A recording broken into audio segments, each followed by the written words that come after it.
Na guroradikam tattvam, na guroradikam tapaha, tattvat jnanat param nasti, tasmai Shri Gurave Namaha. Meaning, my salutation to the Gurus, who is equal to truth, service to whom is the greatest form of penance, and the knowledge of truth showered by him is the greatest of all.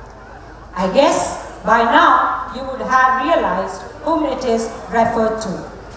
I would like to take this opportunity again to invite our dear Swami Anukoolananda ji to share his blessings through his words.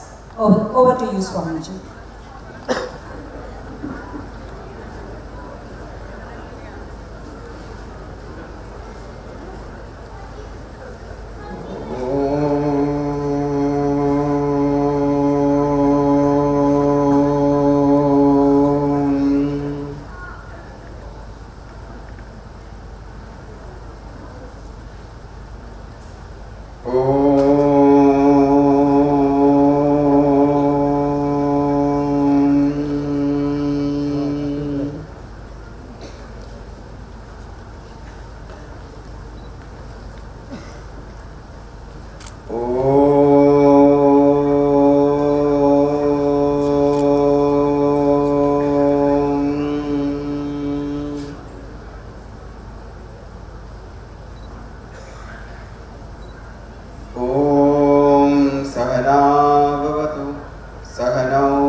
Swami Anukoolananda ji, in his lectures, in his talks on the Bhagavad Gita, Swamiji was world renowned in his talks on the Bhagavad Gita, and in fact for around 43 years, starting from 1951 to 1993, in some place across the world, Swamiji was talking on the Bhagavad Gita.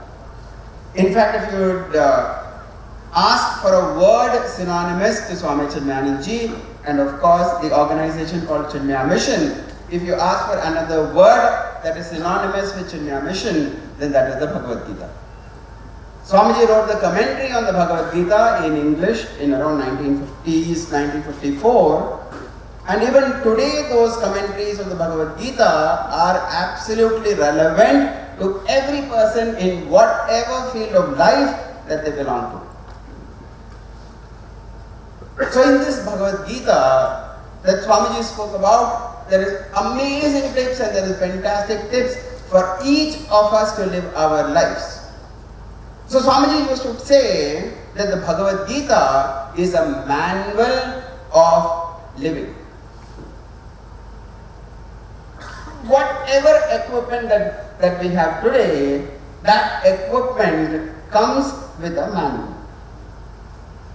And that manual tells us exactly what are the features of that particular equipment, what are the possibilities of that equipment, and also it teaches us how to actually use that material. Not just that, it also tells us and it also warns us on how not to use the material. Like that, the Bhagavad Gita is a manual of life.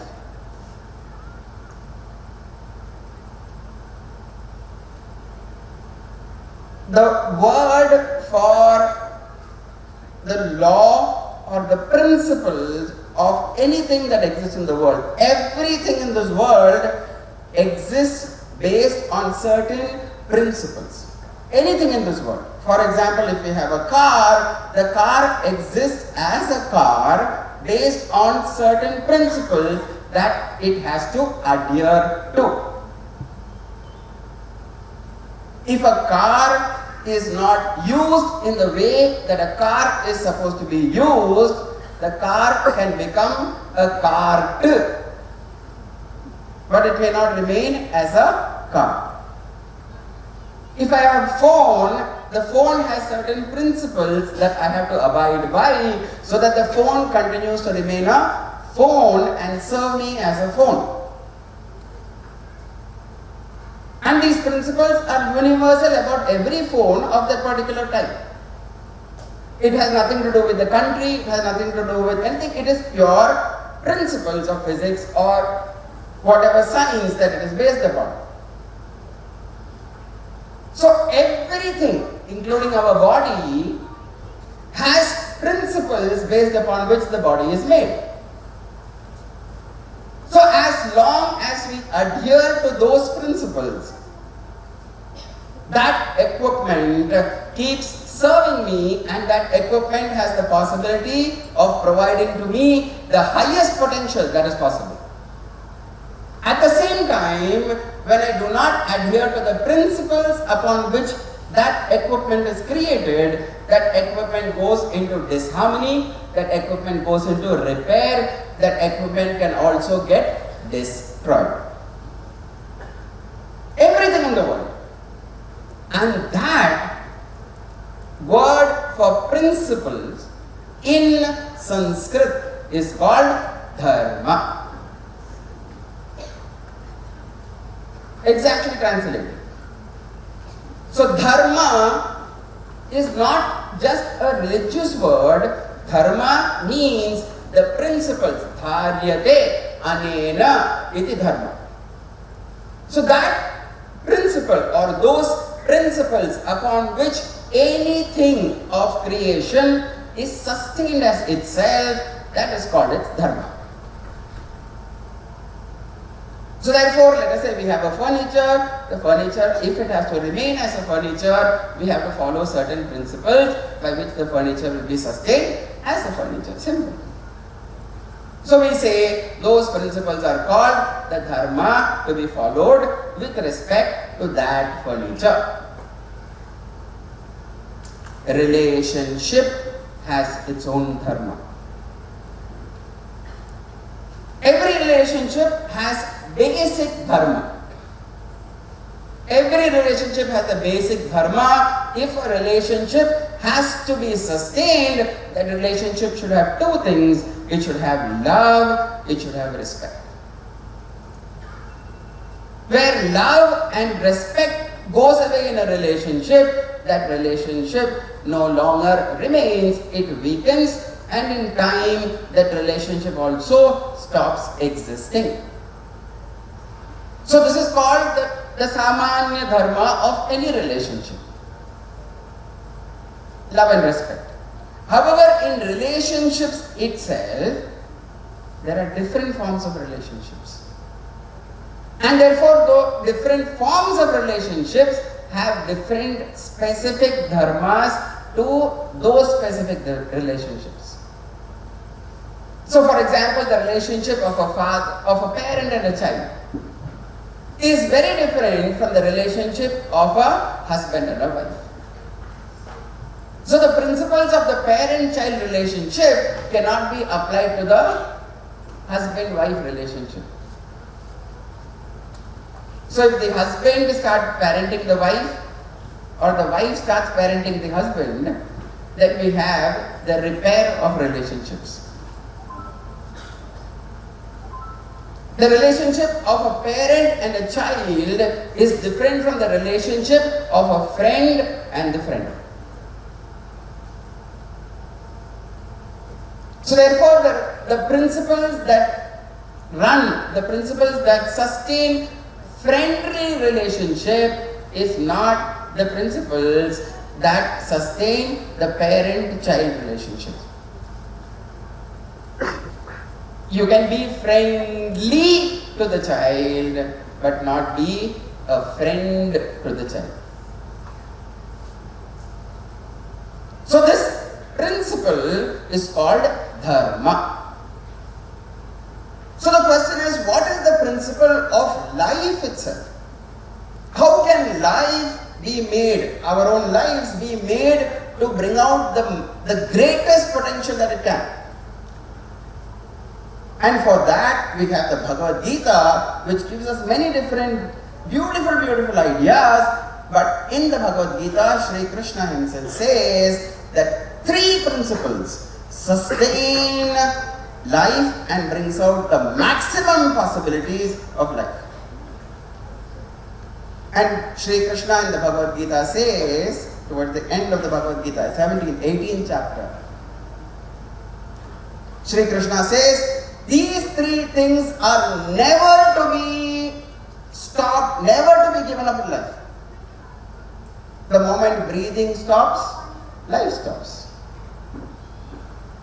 The moment taking in food stops, life stops. In the same way, these 3 things, when it is stopped, life shuts down, giving what it is capable of giving. So what are the 3 things, 3 principles which brings out the greatest possibilities in us? And it is universal. It is the Dharma of life. So the 3 principles that Sri Krishna says are Tapa, first one. Second one, Sri Krishna says Yajna. And the third one that Sri Krishna says is Dana. Yajna, Dana, Tapa, Nas, Tyajyam, Sri Krishna says. These 3 principles of life, Yajna, Dana and Tapas, are never ever to be given up by anybody. When it is said not to be given up anybody, Sri Krishna even says not even to be given up by a sannyasi. Sannyasi is one who gives up everything in life. Possessions, relationships and everything. But Sri Krishna says Tapa, Yajna and Dana are never to be given up.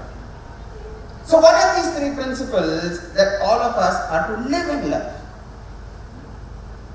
Let's remember that spirituality is not one aspect of life. Spirituality is the overshadowing vision of overshadowing principle of everything in life. So in our life, entire life has to be founded on these 3 principles. Tapa, Yajna and third one, Dana. So in very, very short time that we have now, we will look into this. You can study so much more from the Bhagavad Gita. So the first principle of life that Sri Krishna prescribes for all of us is to live a life of austerity. The word tapa is translated as austerity.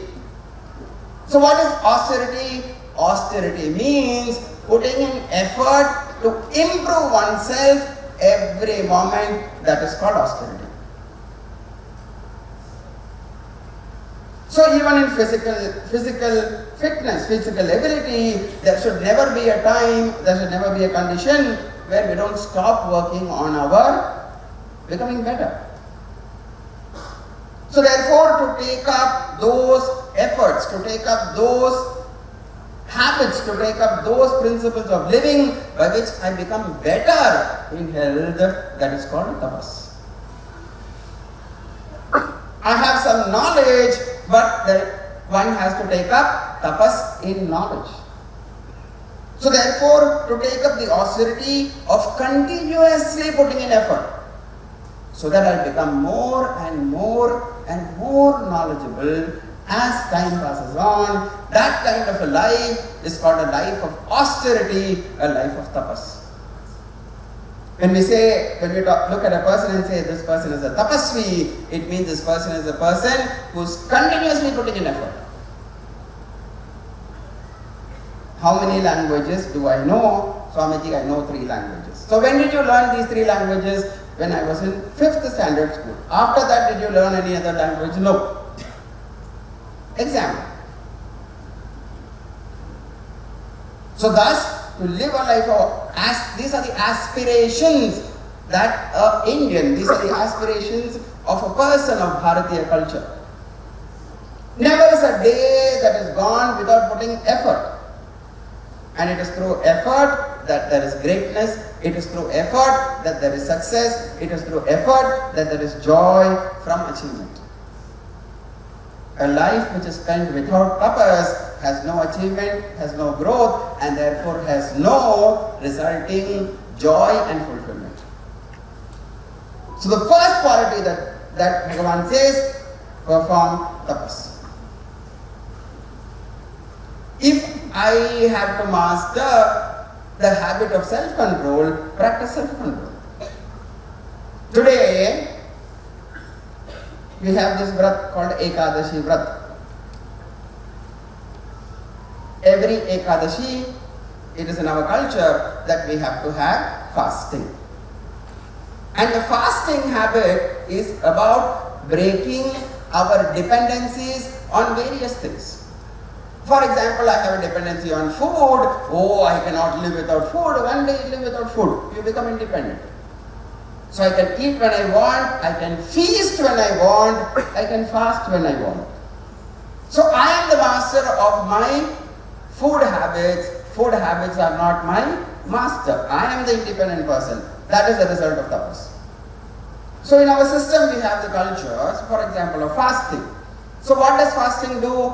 Fasting removes dependency upon some particular thing. So fasting can happen on many different things. Whatever is my weakness, overcoming that weakness is called fasting. It's a tapas. So today for Ekadashi, we can even have mobile phone fasting. Of course, yes. Is it true that if I don't receive a notification for 2 minutes, I just open? Is my phone notification on? Is it not? And that means it's an addiction to the mobile phone. Psychologists here would already know, psychiatrists already know that the signs of mobile, SIGNS, the signs of mobile addiction is exactly the signs of addiction to liquor, to drinking. This has been told to me by neurological researchers. Swamiji, I don't drink, but I am addicted only to mobile phone. The symptoms are the same. So Ekadashi fasting can be one day I don't use my mobile phone. So whatever is that I need to master in my life, to put in effort, to master that, to become a master of life, that is called tapas. Isn't that a wonderful way to live life?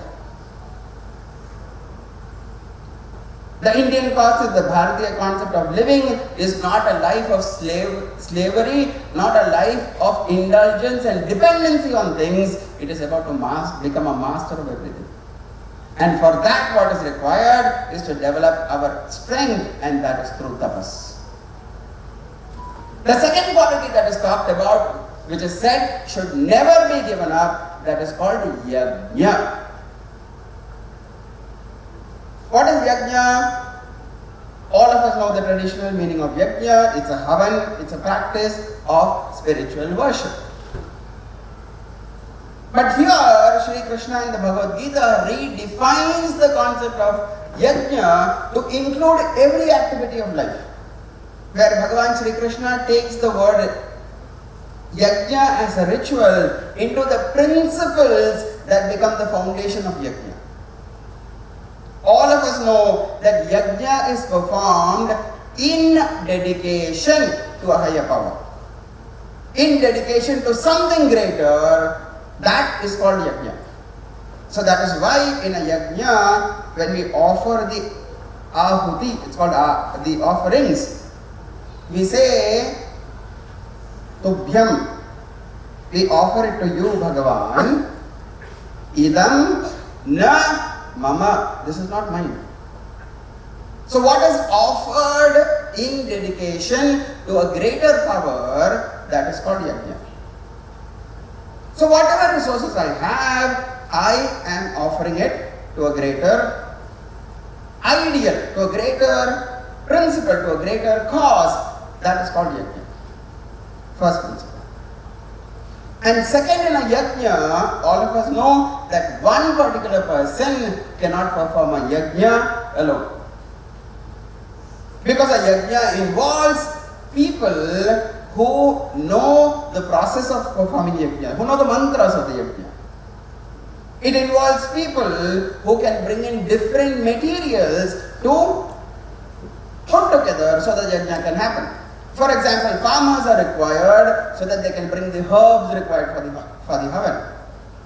We require people who can have building materials like bricks and sand so that they can contribute that to the yajna. We have even the cowherds, the people who take care of the cows who can bring milk for the yajna. So what is the concept of yajna here? Concept of yajna is collective, cooperative endeavor. Second principle. Collective, cooperative endeavor for a higher purpose.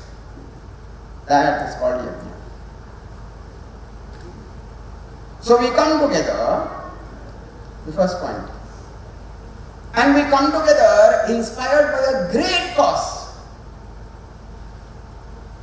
And the end of the yajna, there is a distribution of the prasad, and the distribution of the prasad goes to everyone. It is not taken completely by one particular person. It is not taken by the person who is the yajaman of the havan.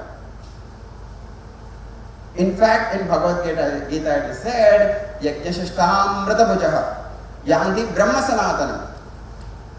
The person who takes the benefit of the yajna, the prasad of the yajna, shishta. Shishta means what remains. And what is it? What is that which what remains? After distribution, what remains? And it is said the one who takes the prasad of the yajna without giving other people, such a person is called a thief. So if you take prasad without distribution, without distributing it first, then that person is called a thief.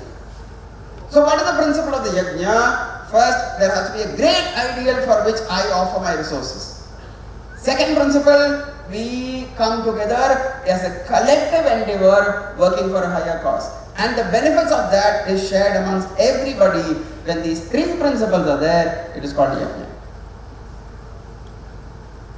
And our life has to be lived that way. To live a life of greater and higher vision.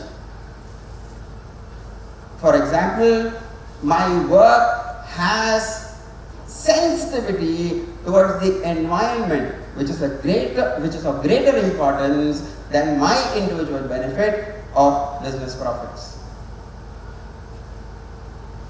So we come together collectively in the consciousness of serving the environment. So I put in my resources to bring in environmental benefits. And the benefits of the environmental improvement goes to everybody who is involved in that work and who is not involved in that work. It is through the performance of such yajna, cooperative endeavor, coming together for greater causes. Coming together has to happen. Puja Gurudev used to say, what's the difference? Swami Anukoolananda ji. He used to say, what is the difference between a country and what's the difference between a nation? A country is a geographical area where people are living. But that country transforms into a nation when every person in that country comes together integrated for a great cause. Then that becomes one nation.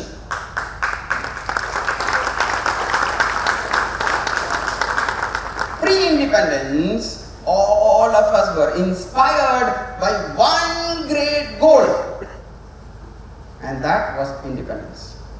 And for that one great goal, it was not for my independence that I fought for everyone's independence.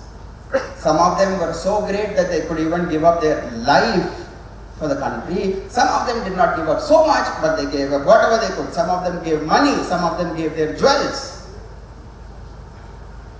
Some of them fought in the Indian National Army using violent ways some of them fought using peace and protest, whatever be the way. But everybody worked for one cause, and that was the nation's freedom, and we achieved freedom. But once freedom was got, somehow what happened, we did not have a common goal. And when we don't have a higher inspiring goal, some goal has to be there. Instead of a higher inspiring goal, the people were occupied with their own personal selfish goals. Corruption, compromise are the results of lack of a higher vision. So when we don't have a higher vision, that is replaced with a selfish vision of personal profit or personal comfort. Minimum work, maximum pay. People generally nowadays do not ask, sir, what is the work? First question is, sir, what is the pay? Is it not? So inspired by higher vision, when an organization works together, that organization becomes a powerful tool for entire change of the entire society. Even a corporation, even a company, if the people are inspired by the work that they are doing, the output of that company is going to tremendously improve. Because we are inspired by a cause which is greater. And when our nation can come together, one of the examples was Swachh Bharat. We came together, and today the country is much more cleaner than what it was a few years back. There is a will, and the will we came together, we celebrated the cause of cleanliness, we put effort together, and yes, the country is becoming cleaner. Not that we've achieved it, but we are becoming cleaner. So thus, cooperative endeavor has to be practiced everywhere. What is the vision of our family? Our family has 5 people, 10 people in our family. What is the collective vision of our family? Do we share a collective vision which is higher, which is greater, which is nobler than our individual selves? In Indian thought, in Bharatiya thought, the basic unit of the society is not the individual. That is not an Indian concept. In India, the basic unit of a society is the family. And for the family, the individual sacrifices. And to sacrifice for the family, to contribute the family, is the duty of the individual. Nobody gets awarded for sacrificing for the family. Congratulations, you have worked for the family, this is your award. Nobody awards. Everybody in India understands, yeah, this is what is to be done. So the parents sacrifice their pleasures, their comforts for the children. The brother sacrifices resources for the other brother. Sometimes in the family, like what happened even during the pandemic, many people lost jobs. When individual alone becomes the unit of the society, I am bothered about myself, the other I am not bothered about. But in India, it is family. One person earns, entire family eats. There is protection, there is support. Is it not? So to bring in this collective consciousness and to inspire that to a higher goal and higher vision elevates the quality of the family and the society. So what is the shared vision of my family? What is the shared vision of the company, the business that I run? Does it inspire each and every employee in my business to give their best? Or are they there as individuals to earn their share of the money and go away. It is because there is no inspiring vision so that they can dedicate themselves to that great cause. Tapas, individual level.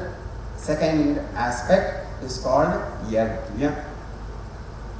And the third aspect that we should live by, it is said, dana. Dana means the aspect or the idea or the concept of sharing what I have with the other. Many times in life, we understand destiny, we understand fate, we understand so many different aspects that life may not be kind to people sometimes.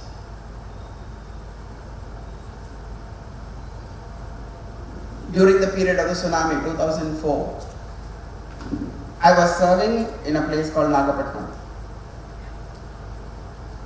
In 7 kilometers area, 7,000 people died.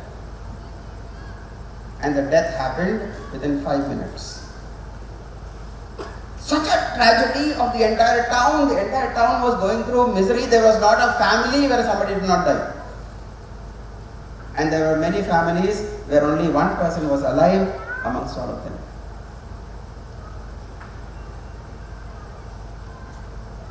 There we were trying to reach relief materials to different people. So we had taken relief materials and we were distributing. People were standing in a line and we requested one of them to help us. So that person came, was helping us, and he was just standing and looking at the entire line. He was also one of the recipients of what we were giving. So we asked him, what happened? I mean, why are you smiling? Why are you, I mean, you're looking at it in different, what happened? He said, Swamiji, I was a person who was doing this every month for hundreds of people. And today I am standing here without a home. And I am receiving the aid. Life can be cruel to some people sometimes. And it is then that this beautiful understanding of dana, to reaching and sharing our resources with the people who have been unfortunate for whatever reason. Sharing our resources as an entire society with people in need, that is the concept of dana. When people from the West came to India, they were shocked at one particular point of time. They were shocked because they could not see beggars. There were no beggars on the street. That is because every family provided food to anybody. In fact, in the Tirukkural, there is an amazing text called Tirukkural in Tamil. It is said, what is the great culture of a family is where the woman of the family, even before serving, even before eating by herself, she stands outside the door to see if there is somebody unfed. She feeds that person and then she eats food. Every family. And in that society, there will never be hunger. And where there is no hunger, there cannot be crime, there cannot be violence. And this is the culture that we all practice. We all practiced. For example, and these are all practices that all of us did. It is said to every mother, it is said, when you are giving dana, keep your child on your waist. Hold your child on your waist and give dana. So from childhood, the child knows, I am supposed to give dana. When you go to a temple, you offer money into the hundi is one. Give the child money, you go and offer it into the hundi. From childhood, the child knows, I have to contribute. This is our culture. So in a society, where are these three principles? Where there is tapas, where there is individual continuous effort every day to become better and better and better, that society will become a society of geniuses. Each one performing a tapas of a different level, of a different type, and each one becoming the best at what they can be. Because as the people, so the nation. People of tapasvis will create a nation that will be revered across the world. Quality of the people. Second, people ready to work together with each other, giving up all differences, dropping lower tendencies, and working for a great goal as a collective. And third, a heart that is ready to reach out to people who are in difficulty. A heart that is loving, a heart that is sensitive, the heart that is not selfish, the heart that is ready to give. And when our society comes and lives that great ideals in individual life as well as in collective life, that society becomes an amazing society. This is the Dharma that is talked about by Sri Krishna in the Bhagavad Gita. Tapa, Yajna, and Dana. Let us keep these three ideals in our mind and thus make our own lives amazing, and at the same time make the society a transformed society of great people, bring back Bharat in its original glory, and thus serve the world. Thank you very much.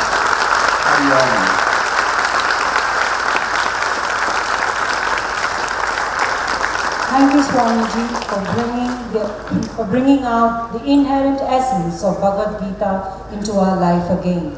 It was truly inspiring.